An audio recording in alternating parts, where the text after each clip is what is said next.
Substantielle des coûts des examens de scanner, d'IRM et des actes d'hémodialyse dans les hôpitaux publics du Burkina Faso.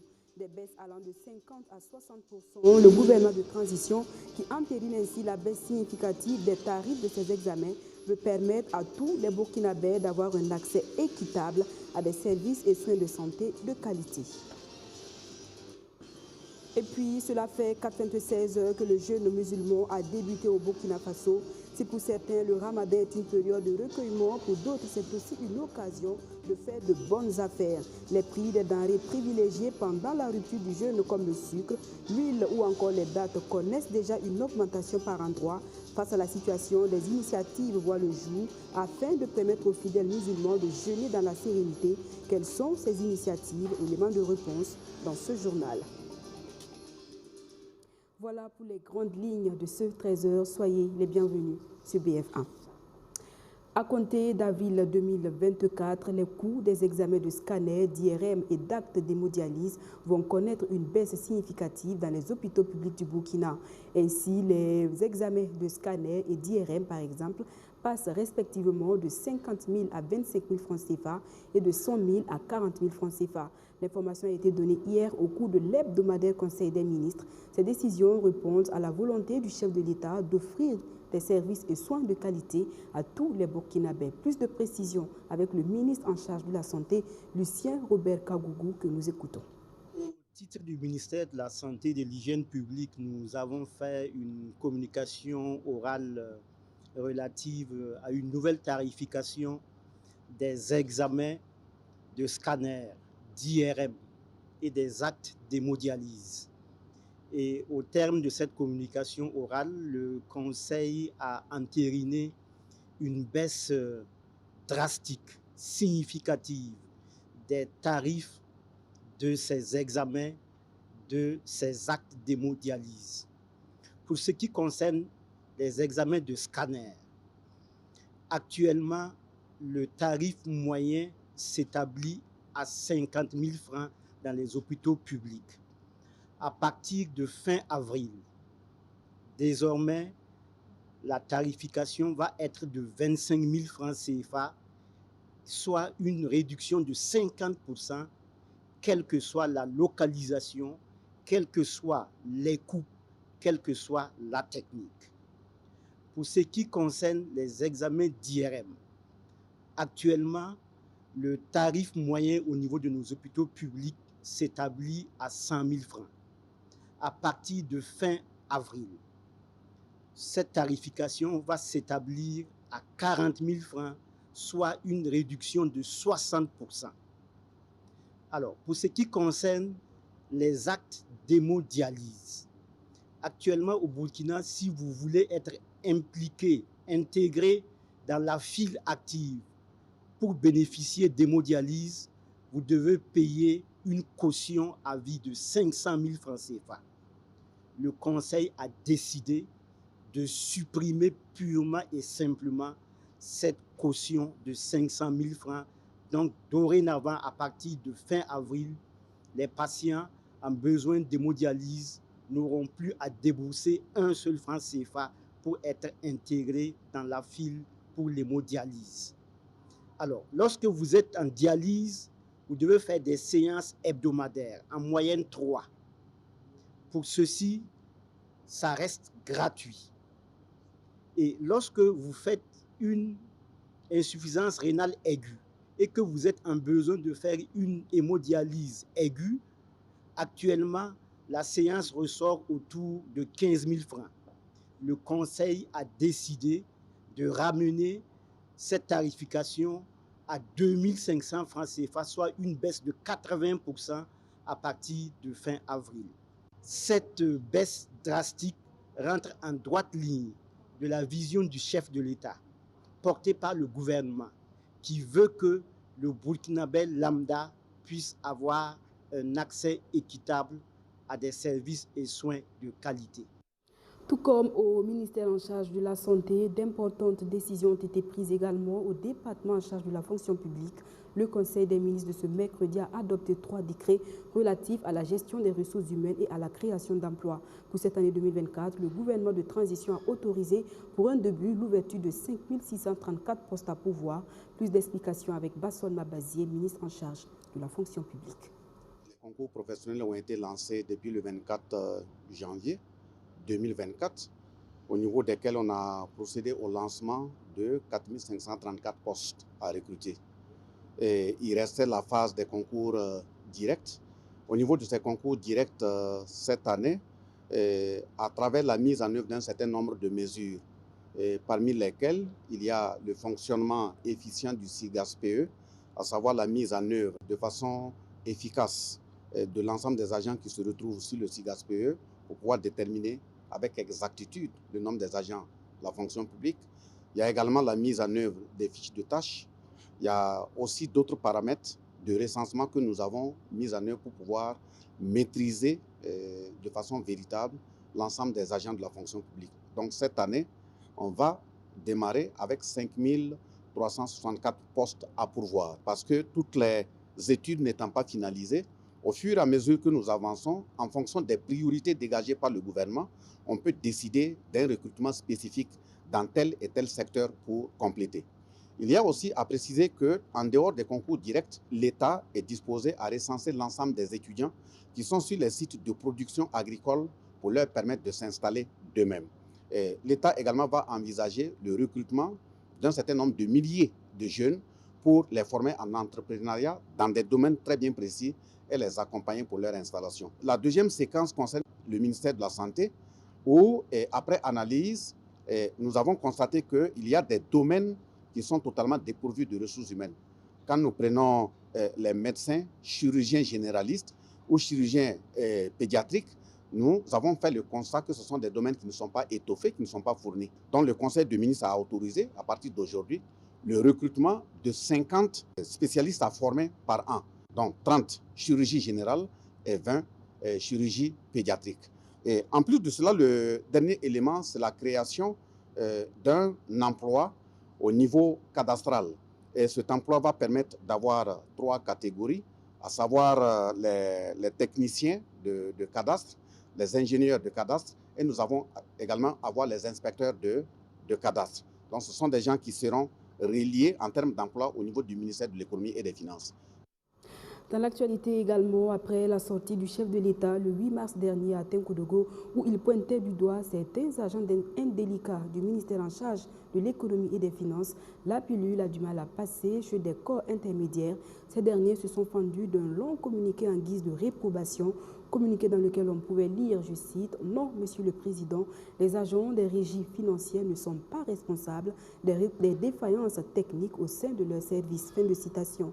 La synthèse du dit communiqué des organisations syndicales du ministère de l'économie et des finances au propos du chef de l'État avec Abdou Razak Traoré. Tout commence avec une déclaration du chef de l'État à Tenkodogo le 8 mars dernier devant une assemblée, en se prononçant sur un supposé mécontentement des travailleurs des finances depuis que le gouvernement prélève 25% sur les primes. Voici ce que Ibrahim Traoré a dit. Mais certains, tellement ils sont accrochés à cela, ils essaient de saboter. Vous partez pour payer vos impôts, ils disent qu'il n'y a pas de réseau. Ils créent le problème. Ok, s'ils m'entendent ou s'il y en a dans cette salle, qu'ils arrêtent. Si ça ne s'arrête pas, on va passer à 100% et puis on va voir s'ils vont travailler ou pas. Et cette annonce du chef de l'État irrite le monde syndical. Dans une déclaration de plusieurs syndicats, dont les plus représentatifs du domaine des finances, la déclaration est perçue comme une accusation sans fondement. Le groupe de syndicats regrette les propos du chef de l'État qui sonnent comme une condamnation collective du ministère des Finances, alors que ce département joue un rôle inestimable dans la lutte contre le terrorisme. Les syndicats poursuivent en estimant que les problèmes de réseau ne sont pas nouveaux à la DGI et sont connus des autorités et de tous les usagers des services des impôts. Ces soucis de réseau ne sont donc pas du fait des travailleurs, mais plutôt d'un déficit du réseau informatique, se convainquent les syndicalistes. Quand le chef de l'État parle de sabotage, les syndicats s'inscrivent en faux. Ils parlent plutôt d'une faiblesse des recouvrements des impôts au mois de février 2024 au niveau de la DGI. Avant de jeter en pâture les travailleurs, a-t-on posé le bon diagnostic? Se questionnent les signataires de la déclaration. S'ensuit une série de questionnements. Peut-on réaliser des recouvrements optimums avec un réseau instable et une insuffisance des installations informatiques? Peut-on mobiliser de façon optimale les recettes fiscales pendant que le MPSR2 offre d'énormes exonérations fiscales aux entreprises? La DGI peut-elle recouvrer de façon conséquente les impôts et taxes au moment où beaucoup d'entreprises souffrent du non-paiement de leurs factures? Comment réaliser des recouvrements optimums dans un contexte de morosité économique et de baisse du pouvoir d'achat des travailleurs et des populations? Passé les questions, les syndicats dénoncent également les appels au meurtre dont sont victimes les travailleurs des finances sur les réseaux sociaux et particulièrement 2 agents dont les identités et contacts téléphoniques ont été affichés sur des pages de soutien au pouvoir en place. Ils appellent les autorités à tout mettre en œuvre pour assurer leur sécurité face aux menaces de mort et faire en sorte que les auteurs et leurs complices soient arrêtés. L'autorité de régulation des communications électroniques et des postes ARCEP chez le Premier ministre Apollinaire Kilem de Tambela. Une visite de courtoisie pour présenter au chef du gouvernement les initiatives mises en place pour l'atteinte des objectifs assignés à l'institution. Il s'agit entre autres du plan stratégique de développement dont l'une des innovations majeures est la régulation par les données et la digitalisation. Arsène Konditamdi. Le Premier ministre Apollinaire Joachimson Kilem de Tambela reçoit à son cabinet une délégation de l'ARCEP, l'autorité de régulation des communications électroniques et des postes. Une visite de courtoisie qui est mise à profit pour discuter de certaines missions dévolues au Conseil et au développement de ses activités. Nous avons profité d'échanger avec son Excellence Monsieur le Premier ministre pour présenter ce que nous sommes en train de faire au niveau donc, de l'ARCEP en ce qui concerne les missions qui sont dévolues au Conseil. Nous avons élaboré et mis en place un plan stratégique de développement qui contient un certain nombre d'innovations avec au centre la régulation par les données et puis la digitalisation qui sont donc des innovations de nature à impulser les missions de régulation et d'appui au développement du secteur des communications électroniques des postes dans notre pays. La primature est l'institution de tutelle administrative de l'autorité de régulation des communications électroniques et des postes. Les membres de la délégation sortent renforcés de ces échanges qui devraient faciliter la mise en œuvre de leurs activités. On en vient au grand format de ce 13h. Vous le savez, cela fait 4 jours que le jeûne musulman a débuté au Burkina Faso. C'est pour certains, le ramadan est une période de recueillement. Pour d'autres, c'est aussi une occasion de faire de bonnes affaires. Les prix des denrées de grande consommation prisées lors des ruptures du jeûne comme le sucre, l'huile ou encore les dattes connaissent déjà une augmentation par endroit. Mais il existe des initiatives comme le Ramadan Market pour permettre aux musulmans de jeûner dans la sérénité. Constat dans des points de vente à Ouagadougou avec Maxime Ilboudou. Le riz, le sucre, les dattes et les huiles alimentaires sont entre autres les produits de grande consommation sollicités par les musulmans pendant ce mois de jeûne. Les prix des denrées aussi d'un marché à un autre. À Ramadan Market, un espace de vente créé pour la circonstance au Cercle d'études de recherche et de formation islamique, l'affluence est morose. Ici, le 5 kg de dattes se négocie à 85 000 francs CFA, soit une baisse de 10 000 francs CFA comparativement à l'année dernière. Cette date, vous allez voir que l'année dernière, on se vendait à 1200 francs. Voilà. Mais actuellement, c'est à 1000 francs le kilo. Voilà. Que ce soit ça, que ce soit celle-là, c'est à 1000 francs le kilo. Voilà. Par rapport comparativement à l'année dernière qui était à 1200 francs. C'est-à-dire que le prix du sac actuellement, ça va un peu par rapport à l'année passée. Un vrai business se développe dans cet espace. En dépit de la crise économique qui a réduit le pouvoir d'achat des ménages, une catégorie de clientèle tient tout de même à consommer des produits de marque durant le mois de jeûne. Isiaka Kabré a dû débourser 2500 francs CFA pour s'offrir ce paquet de dattes importées. Je suis venu ce matin pour chercher de la date. Et si nous allons faire une comparaison avec l'année dernière, on peut dire que les prix ont connu au moins une augmentation cette année. Parce que la date que j'ai prise, si je ne me trompe pas, l'année passée, le prix était à 2000. Et cette année, on se retrouve à 2500. Donc, on peut dire que les prix ont connu une augmentation relativement, mais ça se comprend aussi. Un peu plus loin, aux alentours de la grande mosquée de Ouagadougou, les clients se bousculent. Les prix sont en légère hausse et pourraient connaître une augmentation à la deuxième moitié du mois de Ramadan, selon les commerçants qui expliqueraient cette situation par les difficultés qu'éprouvent les transporteurs à rallier la ville. Sur le marché des dates là, il y a beaucoup de camions qui devraient envoyer les dates où l'insécurité a fait que il y en a plein qui ne sont pas encore arrivés. Donc ça fait que du coup, plus ça prend du temps, plus le prix là change. Voilà, donc il y a ça aussi qui joue beaucoup. Par contre, quand il y a une bonne arrivage, chacun arrive à envoyer pour lui, voilà, on voit que ça va quoi. Bon, les prix là, c'est pas augmenté comme ça. C'est que ça ne vient pas vite quoi. Voilà, si les gens partent au Niger pays, le camion peut faire quelques jours, arrive ici quoi. Outre les dates, les pâtes alimentaires, le sucre et les huiles s'arrachent comme de petits pains. Si le prix du sac de riz a augmenté, au niveau de l'huile, on note une baisse considérable. Le prix de l'huile a baissé. L'année passée, le bidon de 20 litres, là, on donnait à 21 500. Mais cette année, c'est 16 000. 16 000. Voilà. Concernant le riz importé, la Lisa, là, l'année passée, c'était 10 500, je pense, ou 11 000. C'était 11 000. Mais cette année, là, c'est 12 000 nous on donne. Au niveau du sucre, certains commerçants commencent à s'inquiéter de la disponibilité. Il manque déjà dans certains points de vente et la flambée pourrait gagner le secteur. Les gens aiment plus Sosuco que le sucre blanc là. Voilà. Mais le sucre Sosuco là, il n'y en a pas. Il y a trop de ruptures de sucre Sosuco. Premier jour là, on a eu, c'est fini. C'est avant-hier vers les 14h là qu'on a eu encore. Et puis depuis hier, c'est fini. Cette spéculation concerne également les jus de fruits sollicités au moment de la rupture. Les prix vont parfois du simple au double et ce, en fonction de la qualité, nous confie cette vendeuse. Nous avons commencé avec le carton en gros à 6 000 francs. Aujourd'hui, le carton en gros, c'est 8 000 francs. Par rapport au coût, il y a une hausse, indépendamment de notre volonté, puisque quand les clients viennent, ils trouvent qu'on a augmenté, mais c'est parce qu'on n'a pas le choix en fait. Voilà. Non seulement la matière première coûte de plus en plus cher, voilà, le transport coûte plus cher, les bouteilles coûtent plus cher, l'emballage coûte plus cher, les cartons avec l'imprimerie sur les cartons coûtent de plus en plus cher, tout coûte plus cher.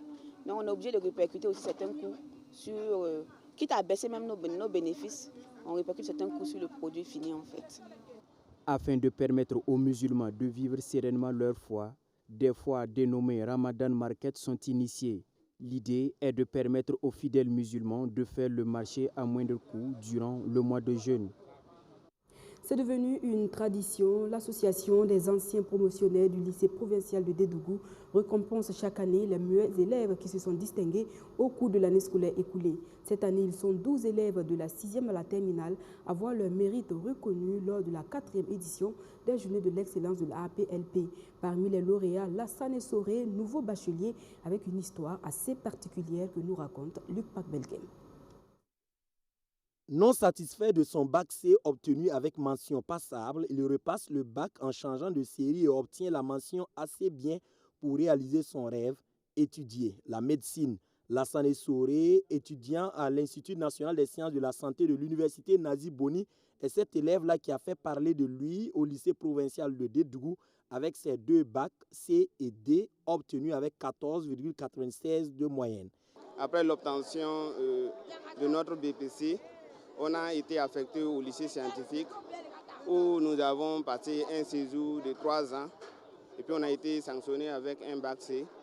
Donc je voulais une filière comme la médecine et puis en plus aussi je voulais soulager mes parents côté études en cessant une bourse d'études. Mais malheureusement, je n'ai pas pu obtenir la bourse extérieure. Mais finalement, j'ai eu la bourse nationale. J'ai eu le bac C avec 10,35. le D avec 14, 96. Comme Lassane Essoré, Issouf Guira a également reçu un ordinateur portable pour avoir été major de sa promotion au bac A avec 14,70. Ilyas Adibou de Hassan Sangoti est le meilleur au BEPC avec 16,06. Au total, 12 meilleurs élèves de la 6e à la terminale ont été primés pour leur performance pour l'année scolaire 2022-2023 et les moyennes vont de 14,60 à 18,05. La plus forte moyenne a été obtenue par Awa Latif Azon des classes de 6e.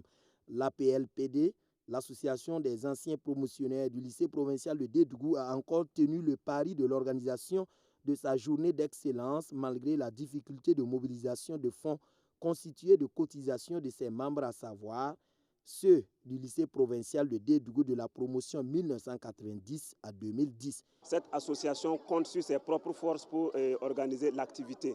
Donc ce sont les cotisations un peu des promotionnaires. Voilà. Quand on parle de cotisation, on parle aussi de l'homme. Cette année, on aurait souhaité tenir l'activité courant octobre-décembre 2023. Malheureusement, les cotisations ne sont pas rentrées à temps. Côté résultats scolaires, on peut dire que c'est plus ou moins satisfaisant. Parce que lorsqu'on parle de l'excellence, nous aurons souhaité que chaque excellent dépasse la barre de 15 de moyenne. Cap est mis sur l'organisation de la 5e édition qui va concerner les résultats de l'année scolaire 2023-2024. Des réflexions sont d'ores et déjà menées pour une meilleure stratégie de mobilisation des ressources et une exigence au niveau des moyennes avec pour objectif de placer les cracks du LPD parmi les meilleurs de la région de la boucle du Mouhoun et du pays. Dernier point de ce journal, la Fédération burkinabé de football a fait relire les textes régissant son fonctionnement. La commission chargée de la relecture a rendu public les conclusions des travaux ce mercredi 13 mars 2024. Les nouveaux textes apportent de nombreux changements. Le code électoral, par exemple, prévoit un nouveau mode d'élection du président. Les pouvoirs du secrétaire général et de certaines commissions comme celle des arbitres vont être renforcés. N'est-ce pas, Arsène Konditamdi? Sur les 9 documents soumis à la Commission générale de relecture des textes, 8 ont été effectivement relus ou rédigés après une année de travaux. Ce sont entre autres le Code électoral, le règlement de l'Assemblée générale, le règlement intérieur et les statuts. Dans chaque texte, le comité a pris le soin d'apporter des innovations afin de régler certaines dispositions qui ont parfois été conflictuelles. Dans le nouveau Code électoral, par exemple, le président ne sera plus élu seul, mais avec l'ensemble de son comité exécutif. Et il n'aura pas la possibilité de révoquer à souhait les membres du COMEX.